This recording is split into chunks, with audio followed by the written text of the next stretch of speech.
कैसे भरी मांगी स्वामी, कैसी भरी मांगी स्वामी, समझ न आई, आई आई आई,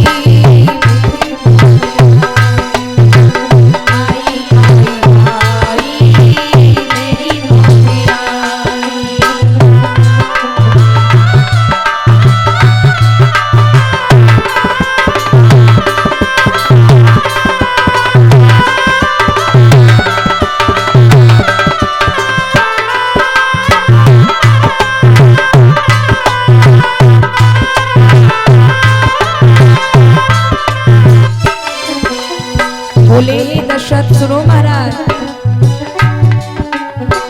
राम लखन मेरे वन खड़ जाएंगे, आंखों की तारे जाने मोती कब आएंगे।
जरा जरा से ही आपकी क्या रक्षा कर पाएंगे। विश्वामित्र क्रोधित होकर चले, कहने लगे जा रहा हूं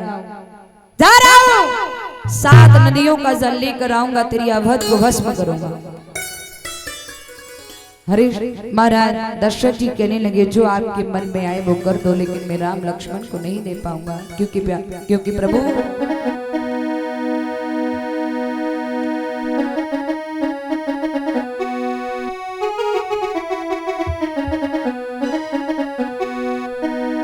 कि अवधि मांग लो,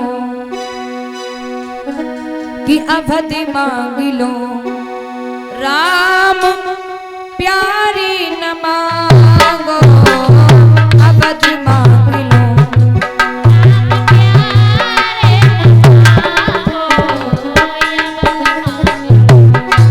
राम प्यारी न मांगो, अवधि मांग लो।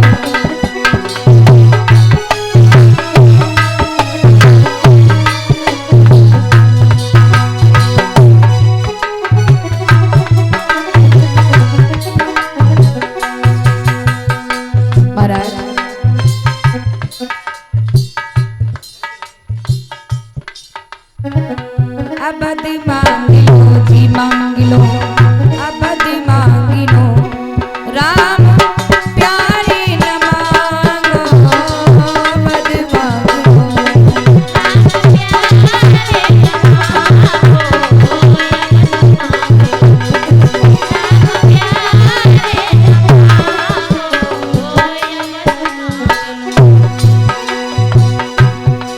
मेरे जीवन के दोनों जीवन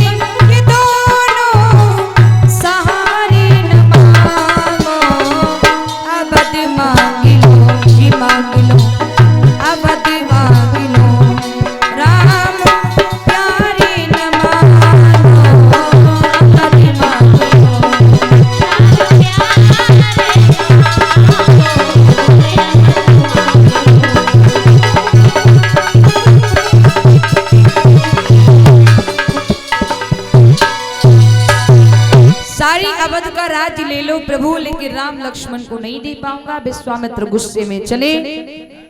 ये बात सुनकर विश्वामित्र क्रोधित होकर चले। रास्ते में वशिष्ठ से भेंट हुई। वशिष्ठ कहने लगे, क्या हुआ विश्वामित्र, बड़े क्रोधित लग रहे हो, क्या बात है? बोले महाराज, आप कहा करते थे मेरा शिष्य इतना दानवीर है, मेरा शिष्य दशरथ, मेरा शिष्य दशरथ। अरे देख लिया आपका शिष्य दशरथ, मैंने दरवाजा भर दिया, तुम्हारी सौगंध खा गया कि जो मांगोगी वही दूंगा।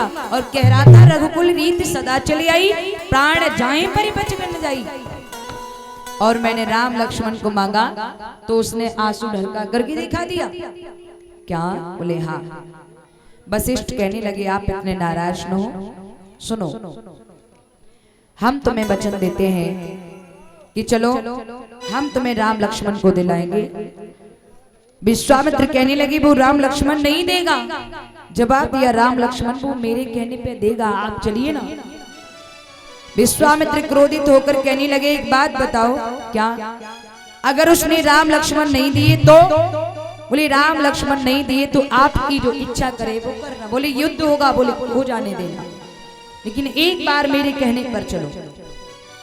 वशिष्ठ आए, दशरथ को समझाया, और दशरथ को जब समझाया तो महाराज दशरथ ने गुरुदेव की बात मानी और राम लक्ष्मण को दे दिया।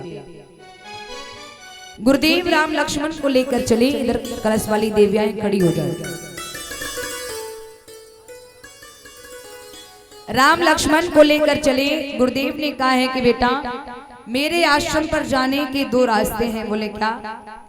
बोले एक रास्ता लमसम 1-2 दिन में पहुंच जाऊंगा, और एक रास्ता जो है बेटा उसमें काफी दिन लगेंगे।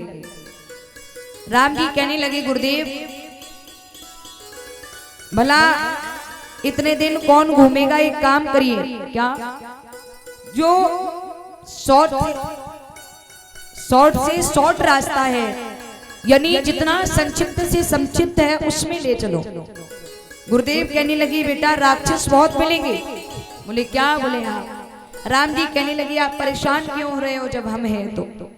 गुरुदेव जी लेकर चले तो सबसे पहले राक्षसी ताड़िका निकल कर आई। जब ताड़िका निकल कर आई तो गुरुदेव कहने लगे, बेटा राम बचाओ, बेटा राम बचाओ, देखो ये राक्षसी ताड़िका चली आ रही है।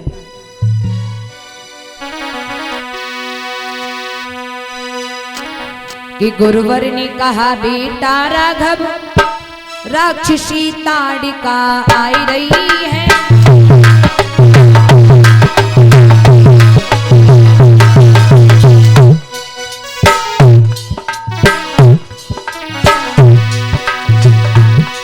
गुरुवर ने कहा, बेटा राघव राक्षसी ताड़िका आई रही है, जिसके कारण वृंदों की भी बस ही जान जा रही है।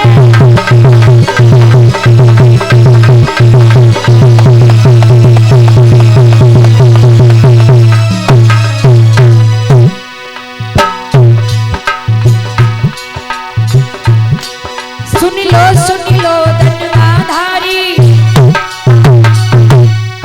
इस पापिन का उद्धार करो।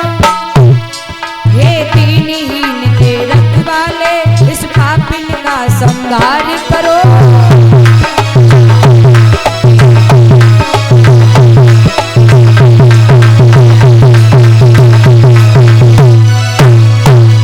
गुरुदेव के कहने पर भगवान ने जीवन में पहली बार राक्षसी ताड़िका का संहार किया और आगे बढ़े तो सुबाहु निकल करके आया। भगवान ने संहारा और आगे बढ़े तो मारीच निकल के आया। भगवान सोचने लगे, मारीच को अगर मैं अभी मार दूंगा तो आगे चल के सीता हरण में काम कौन करेगा, क्योंकि मुझे रावण कुंभकर्ण जैसे राक्षसों का भी संहार करना है अभी। तो भगवान ने क्या किया, बिना नोक का बाण निकाला, बाण पर मारीच को बिठाकर धनुष पर बाण रखकर वो बाण सत्योजन पार दूरी पर फेंका। सत्योजन पार दूरी मतलब 400 कोस दूरी पर। भैया दोनों भाई आजमगढ़ में गुरु विश्वामित्र के आश्रम में आए हैं। दोनों भैया गुरुदेव का यज्ञ कराने लगे। गुरुदेव आप अपना यज्ञ करिए, मैं आपकी रक्षा करता हूं। इधर जनकपुरी में महाराज जनक के यहाँ उनकी बेटी का स्वयंवर था। अब देखिए सूरवंशी, हमारी भागवत जी कथा में सूरवंशी कथा, ये राम कथा जो है बड़ी संक्षिप्त में है। अब आइए राम कथा को यहाँ ब्राह्म करके, सूरवंशी कथा को ब्राह्म करके प्रकाश डालेंगे चंद्रवंशी कथाओं में। उससे पहले निवेदन है कि 2 लाइन का छोटा सा संकीर्तन प्रेम से गुनगुनाएं, सभी ताली बजाकर बोलें।